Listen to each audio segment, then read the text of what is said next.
Hey guys, welcome back. Tisha here, back for another recap of Heart and Hustle Houston, Season 1, Episode 6, Back in the Saddle. Go ahead and do me a favor and hit the like button as we jump into the episode. So, Elena and the ladies meet up for some pole dancing. It's going to be Chloe, Elena, Ro, and Latoria. Now, if you've never done pole dancing and you want a great exercise, I recommend you to do it because the way that you work every orifice of your body, your arms, your legs, your back, your core, you feel that thing. Because the first time I went, the next day, it was like, what in the world did you do? So I knew that the ladies were going to get a great workout. So they waste no time to get to it. Elena does her little spin on the pole, and their instructor comes in. We see the various ladies do the different things. Latoya is a little apprehensive because she's not a dancer, but she does try. Chloe struggles a little too, talking about how hard it is, while Elena and Ro are having a ball. So they do the exercises. Afterwards, the ladies are making little comments about each other. And they feel like Elena needs to take some of her moves home to her husband, Josh. They sit down, catch up. Overall, the ladies had a great time. Next, we see Elena. She heads to her studio at Color de Jour. It is finished and it looks beautiful. Her first client walks in and it is Latoya Luckett. Now, she says Destiny's Child, but Latoya is so much more than that. She has sang her solo album. She had her own show at one point with I think it was called Family Hustle with T.I. in them. She's also an actress. Like, there's a lot of layers to her. So they've been friends, I guess I'll say, for a few years now. She's been her client for some time, and she's very aware of some of the things that has been going on in Elena's marriage. So she's catching up with her, and she's like, what's the situation with you and Josh? Are you guys still in separate bedrooms? And she says, yes. And Latoya can't understand why Elena and Josh are still sleeping in separate rooms. And neither can we, because she still isn't telling us anything. It's a little annoying to me that we keep talking about her and Josh, and we're this far into the season and we still don't know what he's done. And I understand that they may have had certain conversations before coming on film because they wanted to protect one another. But I just feel like if we're going to keep talking about it, I want to know more to it. Yeah, you don't have to give me every little detail. Like, did he cheat on you again? Is that what happened? Yeah. So she said that he did something that really fractured them, and she wants to see him do the work. So Latoya's like, okay, so what are y'all doing to work together? And she's like, well, he's doing some things on his own, I'm doing some things on my own. And Latoya's like, wait, if y'all aren't doing it together, how is this going to work? Y'all are having challenges as a couple. So just working separately isn't going to be enough. Like, y'all need to come together. You guys need to have couples therapy. So she's like, I asked him. So she's like, well, ask him again. She says, I'm going to challenge you to ask him for a couple session. Um, I wrote that part of my notes. I don't know, something is off about all of this. And I still felt the same way about it at the end. So let's jump to Latoria. Latoria normally meets with her therapist virtually, but her therapist let her know if there's ever a time where she feels like I need you in person, let me know when I'm there. So this session, she says, is going to be a heavy one, and she knew that she needed to be in person. So Miss Sylvia wasted no time to come there and do a session at her home. As she sits down, she speaks to Miss Sylvia about how much she struggled um at it being a year since her father had passed. She said her father was her everything. He was her biggest cheerleader. He was a single father and he was her best friend. We find out that he passed from a heart attack and she was the one who found him. The moment that she was talking about this and she was crying with the tears just running down, I cannot relate to this and have found finding someone, but I know what it's like to see someone who's deceased. shortly after it happens. And to see her have that last memory of her father like that, that kind of breaks my heart for her, because she had to see him with his eyes open, she said, laying in his bed, and he passed from a heart attack. So at this point, everything is on her, taking care of her bills, finishing up his estate. Like, there's a lot of things that come to it. On top of all of that, she's so focused on taking care of other people and her staff and her business that she hasn't really had a lot of time to just deal with herself. It's a lot.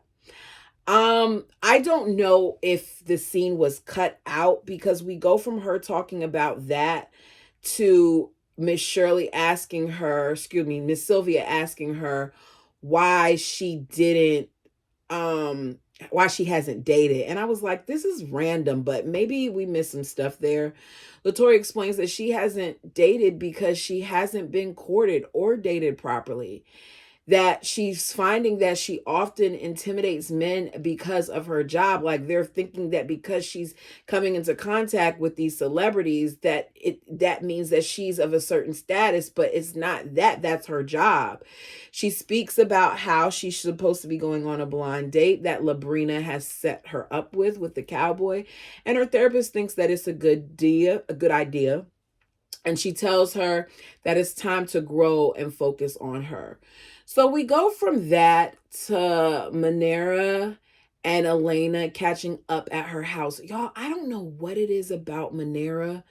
She's a beautiful woman, but there's something that still feels a little off. I don't know if it's because we know that she's an influencer, and I feel like Elena, she's trying to present herself a certain way, but I find myself struggling to connect with her even when she told the story of her mom. And I think that, it's very relatable, and it I don't know. I can't, I'm not connecting, and I want to. I still love all the cast. I still think she's beautiful and she's great. It's just something that's missing to me. Anyways, she couldn't go dancing because she had to work. So she, wanted to still hang out with Elena. So she's asking Elena, like, after all this time with marriage and the things that's going on, how are you feeling? And at this point, Elena feels like she is doing all these things and she's just waiting for Justin to catch up. She says, what steps is it that you want for not Justin, Josh to take? And she's like, well, I want him to do individual therapy, and then I want us to do couples therapy. That he has done a session, but she wants more effort from him. She wants him to take accountability for violating her trust.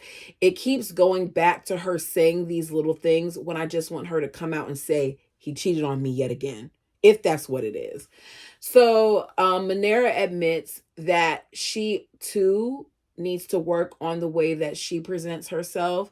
She says that she doesn't often show vulnerable moments when it comes to her influencing aspect, and she wants to do more of that. We hear about, the struggles of her family, with her parents getting divorced, with her mother deciding to leave India with her as a single mom. When they came to the States, she lived in the basement with another family, and she feels like it was so hard. There were times where she saw her mother very emotional and things of that nature, and seeing her mother struggle made her kind of want to present herself as this brave person, and it also has her deal with things a little bit differently. So she's sitting there and she's getting a little emotional, and she feels like it's good to be able to talk to Elena about the things that she's feeling. I just feel like, because we kind of heard a little bit of that earlier in the season, that there's so much more there that is not being told, and that's okay. It's something about it feels off to me, and it could just be me. You guys tell me your thoughts. So Ro heads over to Chloe's house, and Chloe can instantly tell that something is off with Ro. Rose says that she likes Chloe. Chloe's the type of person who she can go to her, talk to her, and she could get advice without having the judgment. So she comes in and she's like, well, I've been dealing with someone. He is an NBA player. We've been off and on for like 3 to 4 years, and currently we're not in a good space. And on top of us not being in a good space, I may be pregnant. So Chloe is like, okay, well, is he going to support you either way? She's like, no, I wouldn't mess with anybody who wouldn't support me. Girl, you'd be surprised at the way some of these men act like they would support you. And then when it happens, they switch it up on you. But I'm glad that he is someone that you do not feel would be that way. She says that she knows either way he's going to support her. She's like, well, have you taken a pregnancy test or anything? She's like, oh my goodness, I had one Ubered to the house, and why Sophia was outside playing basketball, and she's the one who got the package, and she brought it to me knowing exactly what it was. And I tried to lie to her and tell her it was for a friend, and she was like, mm-hmm. I laughed when she said it because I could see this exchange happening with me and my son if the roles were reversed. So she's like, okay, well, where you got? She's like, I got it with me. She's like, okay, well, go to the bathroom. Let's take the test. So she takes 2 of them, and it says she isn't pregnant. They cheers to her not being pregnant. We then see her later meet up with her therapist, again, Dr. Angela. This is her second session, and she cannot wait to unload this time. The first time she went, she was nervous, and you could just see the difference in how she's approaching it this time, because she walks in and she's like, I need a hug. It's been like that since the last time I saw you. So she says she feels like she's talking to one of her friends, and she's telling the therapist all the things that are going on, and how because she's asking her about work, and she's like, I feel like I always give so much of myself, not just with work, but with friendship and relationships and all these other things. And now it's time for me to receive. Dr. Angela says you have to learn to put boundaries up so you can love them and yourself the right way. She brings up the guy that she's currently seeing, and how even with him, she puts her feelings aside because there's things that she wants to do or conversations that she wants to have. And she knows that right now they're in season. And when they're in season, there's a lot of stuff that they have to do, not just in terms of the games and things of that nature, but also in terms of like endorsements and work and other responsibilities. So because of that, she didn't even want to bring up to him that she may be pregnant. She was so focused on how it would affect him. And Dr. Angela's like, wow, that's deep, because you care so much about everybody else while you're putting your feelings to the side. You have carried you have carried issues of your worth, like your worthiness, into everything. And you are carrying others' burdens while you're swallowing your own. And it's true, because you're in a situation where you're with a gentleman that you're saying that you can have that discussion with, that he would support you even if you guys aren't together. And here you are in that same breath saying, but you didn't want to burden him with your situation. She says, you are an empath, and that's your gift, but it can also be your curse. She said, what I want you to do is I want you to really, really work on creating boundaries. It's going to be a journey, but you got to be able to learn how to put yourself first. And I was like, okay, I like the conversations that Ro is having. And I don't know what it is about Ro, but I really, really find myself connecting to Ro. And I don't know if it's because there are certain things that are similar. I know there have been instances in the past where I did put others' feelings before my own. I'm no longer that person. But I do, in listening to them and watching them, I was reminded of something that my therapist told me, which is you have to teach people how to treat you. And that still goes with, you have to also teach people sometimes how to love you. And what your love language is may not be my love language. And in this situation, it seems like there's a lot of pouring into Ro that needs to be done. And I hope that Ro continues to see her and she continues to take strides, because it seems like she's a good person, and it can happen.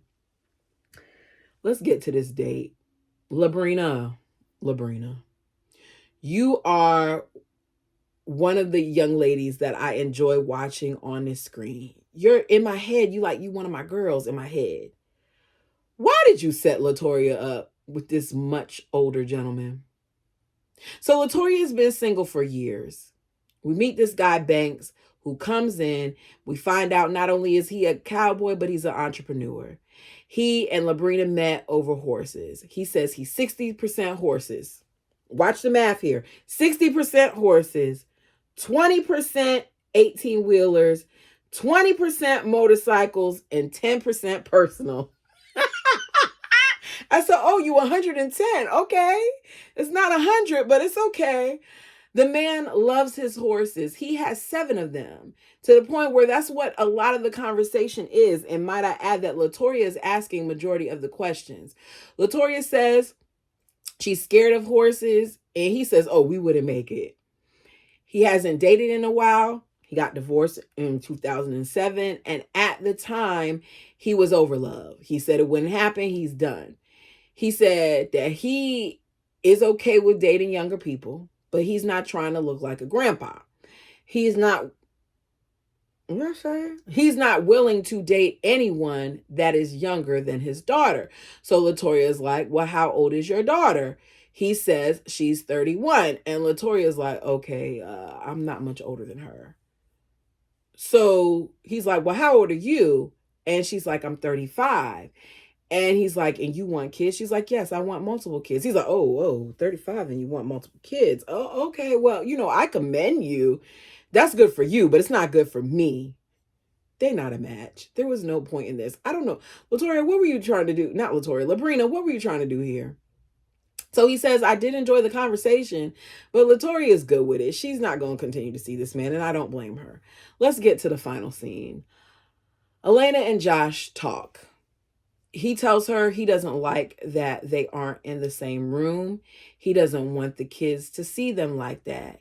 She says she doesn't like it either, but it's this way for a reason. They are separate right now for a reason, because he's done things to her that she would never do to him. She feels like she's constantly fighting for them and he is not. She wants it to work. She wants him to put in work. He said he wants it to work too. She says, well, I really want it to work. That's why I wanted, us to do the couples therapy.